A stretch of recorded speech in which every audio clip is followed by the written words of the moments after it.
So you were part of the Kings of Comedy tour. Uh-huh. Was that the most successful comedy tour ever at that point? Yes, it was at that point. Okay. Now, you talked about how there was almost another tour. Right. But there was essentially a beef between Bernie Mac and Steve Harvey? Yes. You talk about that?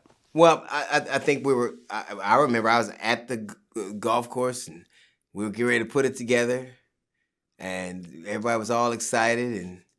And so it was, you remember how the Lakers had Chris Paul for a second and then the next day they did. That's how it was. Like we was together, we were all excited, and the next day it didn't happen. And essentially, Bernie, felt like he didn't want to do it anymore. He was on his own path, and Steve. So, you know, nothing like that ever happens or doesn't happen for a reason. So I was disappointed, but I understood that those kind of things happen, and I just got the memory of being with cats that I loved and making history and putting our mark, making our mark in the world.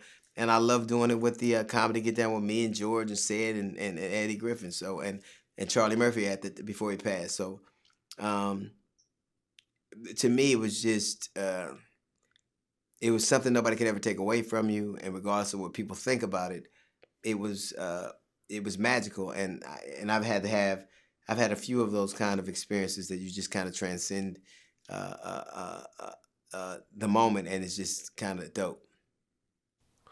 Well, I mean, I'm actually thinking I went to the Kings of Comedy show in Oakland. Oh, yeah. In was it 99 maybe? Something like that? Yeah, it had to be 99. Yeah, like 1999 at the Oakland Coliseum, I think. Yeah, that was a hell of a show. It was the most fun. I'm telling you. And it wasn't, nobody ever tried to blow out somebody else's candle to make theirs burn bright. It was just cats that had natural affinity for each other and wanted everything to go well. And it was about the tour. Well, I guess you talked about how you feel that the beef between Bernie Mac and Steve Harvey was because Steve Harvey was getting a lot of network love during the time and Bernie Mac not so much. Yeah, and then Bernie started to get it. And get it. And then he could make his own decision. He could decide that this is what he wanted to do, and he made a different decision.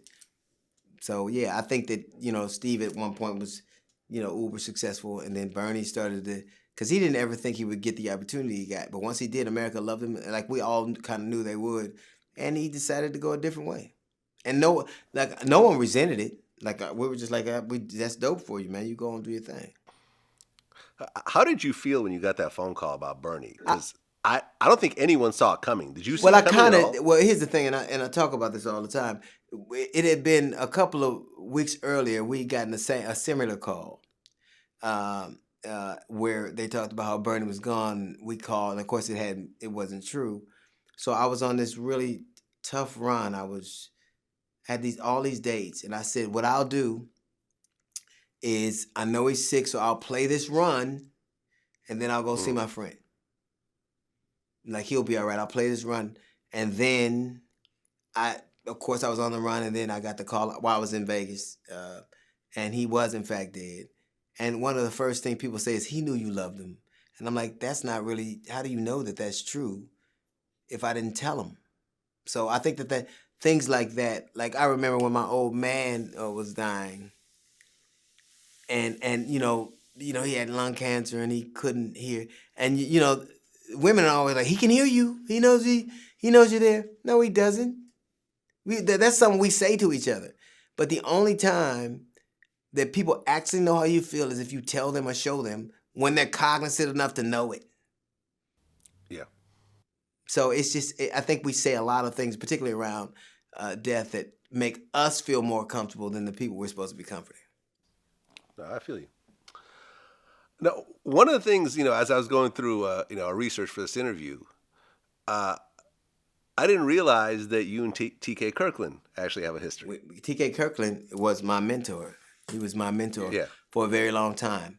Matter of fact, the places I used to play, whether it was Birdland West or Miss Wiz or Comedy Act Theater, were all Zeno's So these were all, I came up under him and put me on stage and give me tips and come over to my house for dinner. And matter of fact, he got his teeth fixed on my dental plan because I worked at the LA Times. My wife's still mad at me about that now. My son, Kyle Aris Hughley, is named after his son. So Oh, we were very, he was very. I just thought he was dope and giving and talented. And so he went on tour with NWA, and when he came back, I took over at the Birdland West, and I took over at Zeno's, and all the clubs, because he had all the clubs in LA he was hosting.